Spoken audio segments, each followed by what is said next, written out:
IPhone আমি নিয়েছিলাম, দেখি আমি নিয়ে ছেড়ে দিয়েছি। গাইস আমার ভাইয়ের কাছে এরকম একটা ক্যামেরা, আমারও খুব শখ এরকম একটা ক্যামেরা নেব। কবে আমি ব্লগার হব জানি না, কবে একটা ক্যামেরা কিনবো। একটুখানি দেখা এর ফিচার্স গুলো। গাইস এই হচ্ছে আমার ক্যামেরা, হ্যাঁ আমি নাইটি পরে আইফোন। আছি। আমার নেওয়ার খুব ইচ্ছা, আমার কাছে নেই, আর আমার দিদির কাছে ক্যামেরা নেই। দিদি বলছে ক্যামেরা নেবে, আমি বলছি তাহলে iPhone অদল নেবো। বদল করে নেব। ওই ও যে বলছে ওই যে ক্যামেরা, এই যে iPhone। ক্যামেরা, ওর ক্যামেরা মানে ওর আইফোন দরকার আর আমার ক্যামেরা দরকার, তাহলে অদল বদল হবে। হবে ওই যে।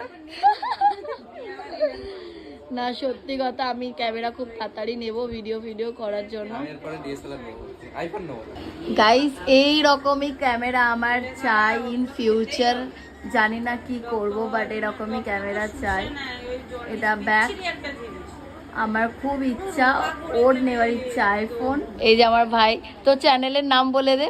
দীপ ব্লগ 9.0। দীপ ব্লগ 9.0। তোমরা ওকে ইউটিউবে ফলো করো, ও অনেক ভালো ভালো কন্টেন্ট বানায়, আর দেখিও দিতে পারিস। আর এটা ওর ক্যামেরা, আমার তো খুব ভালো লাগলো। দেখা যায় এবার পরে কি করব।